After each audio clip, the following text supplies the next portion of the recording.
수영 선수에게 가장 필요한 능력은 뭘까요? 많은 분들이 힘, 근육량, 체력이라고 생각합니다. 웨이트는 열심히 하는데 기록은 잘 나오지 않는 경우가 많죠. 요즘 한국 선수들을 보면 어린 나이에도 몸이 정말 좋습니다. 그런데 기록은 그 피지컬에 비례하지 않는 경우가 많습니다. 그럼 힘, 근육, 체력보다 더 먼저 생각해야 할 것은 무엇일까요? 포스위머는 가동성이라고 생각합니다. 작년 11월부터 약 100명의 엘리트 수영 선수를 대상으로 가동 범위 검사를 진행했습니다. 겉으로 봤을 때는 몸이 좋고 근육이 좋아 보여도 어깨나 몸통이 뻣뻣해 제대로 움직이지 못하는 선수들이 많았습니다. 실제로 좋은 기록을 내고 있는 선수들 중에 정말 좋은 가동 범위를 보여준 선수도 있었지만 예상외로 가동 범위가 제대로 안 나오는 선수들도 있었습니다. 운동과학에서는 가동성을 단순히 관절이 움직이는 게 아니라 그 범위를 내가 직접 컨트롤하고 쓸 수 있는 능력을 말합니다. 근육과 인대가 늘어나면서 움직임의 범위를 넓히는 유연성이라는 개념과 비슷하지만 조금은 차이가 있습니다. 예를 들어 광배근이 늘어나는 정도는 유연성이라고 표현합니다. 하지만 수영에서는 단순히 늘어나는 것만으로는 부족합니다. 스트로크를 할 때 그 범위를 내가 컨트롤하면서 원하는 타이밍에 정확한 힘으로 구사해야 합니다. 이게 바로 가동성, 즉 조절된 움직임 범위입니다. 가동성에는 분명 유연성이 중요한 역할을 합니다. 근육과 인대가 충분히 늘어나야 관절이 움직일 수 있는 범위가 나오기 때문입니다. 그러나 진짜 좋은 가동성을 만들려면 유연성뿐만 아니라 근력과 안정성도 필요합니다. 평소에 잘 쓰지 않던 범위를 반복적으로 자극해 내가 이 범위도 안전하구나 라고 학습을 해야 합니다. 수영 선수는 일반인들보다 훨씬 큰 범위가 필요합니다.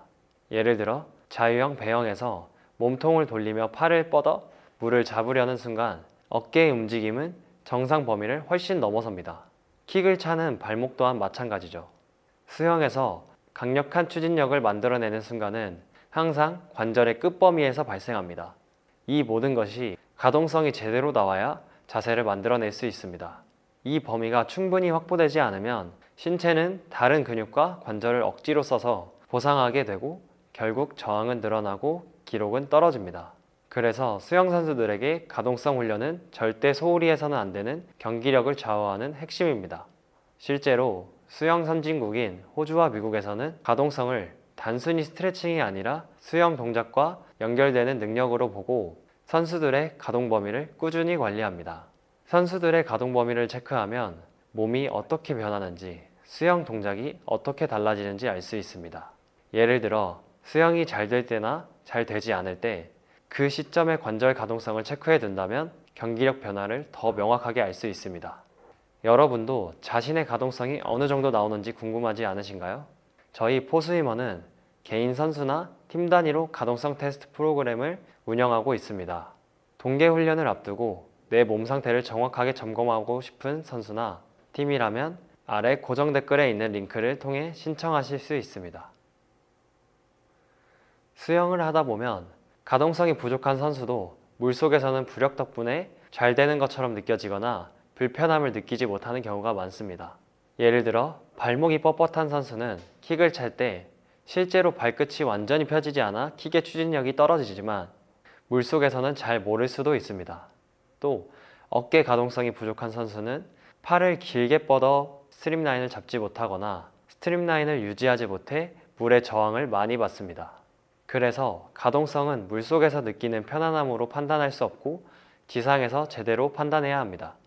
지상에서는 중력과 체중이 온전히 작용하기 때문에 팔을 위로 뻗거나 다리를 끝까지 들어 올릴 때 가동성을 높이는 데 중요한 관절낭, 인대, 근막이 확실히 자극됩니다. 반대로 물속에서는 부력이 체중을 줄여주기 때문에 겉으로는 잘 움직이는 것 같아도 끝 범위까지 움직였을 때 조직이 늘어나거나 자극을 받지 못합니다. 즉, 물속에서 느끼는 편안함이 곧 가동성 향상을 의미하지는 않는 것이죠.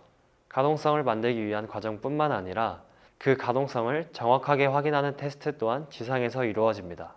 저희가 진행한 100여 명의 수영 선수들의 가동 범위 검사 역시 모두 지상에서 진행되었고, 이를 통해 물속에서는 확인하기 어려운 선수들의 관절 움직임을 자세히 볼 수 있었습니다.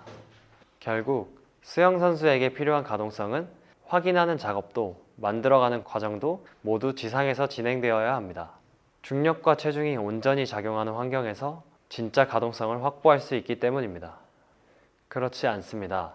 단거리 수영 선수는 폭발적인 파워를 위해, 장거리 선수는 효율적인 스트로크를 위해 근력과 파워 모두 필요합니다. 그런데 순서가 중요합니다. 지상에서 하는 여러 훈련들 가운데 가장 먼저 갖춰야 할 능력은 가동성입니다. 웨이트 훈련은 제한된 범위에서 힘을 쓰는 훈련이기 때문에 가동성이 확보되지 않은 상태에서 반복하면 오히려 범위가 줄어들 수 있습니다. 그래서 수영에 필요한 가동성을 먼저 확보해야 웨이트 훈련에서 더 제대로 힘을 쓸 수 있습니다. 또한 가동성 훈련은 한번 만들어 놓으면 끝나는 것이 절대 아닙니다. 우리가 스트레칭을 안 하면 유연성이 줄어드는 것처럼 수영이나 웨이트만 하고 가동성을 관리하지 않으면 원래 나오던 범위보다 더 줄어들 수 있습니다. 나이가 들면 가동성을 꾸준히 관리한 선수와 그렇지 않은 선수의 차이가 훨씬 뚜렷해집니다. 수영 선수라면 가동성은 매일 수영을 하고 웨이트 훈련에 힘을 쏟듯 평생 관리해야 할 아주 중요한 능력입니다. 저희 포스위머는 수영 선수들의 가동성 개선과 관리를 위한 테스트와 지상훈련을 진행하고 있습니다. 가동 범위가 정상 범위에 들어오는 선수를 제외하면 크게 뻣뻣해서 가동성이 부족한 선수들과 가동성이 과하게 나오는 선수들로 나눌 수 있습니다. 다음 영상에서는 선수들의 사례를 살펴보면서 여러분이 어떤 점을 관리해야 하고 어떻게 접근해야 하는지를 알려드리겠습니다. 오늘 영상 시청해주셔서 감사합니다.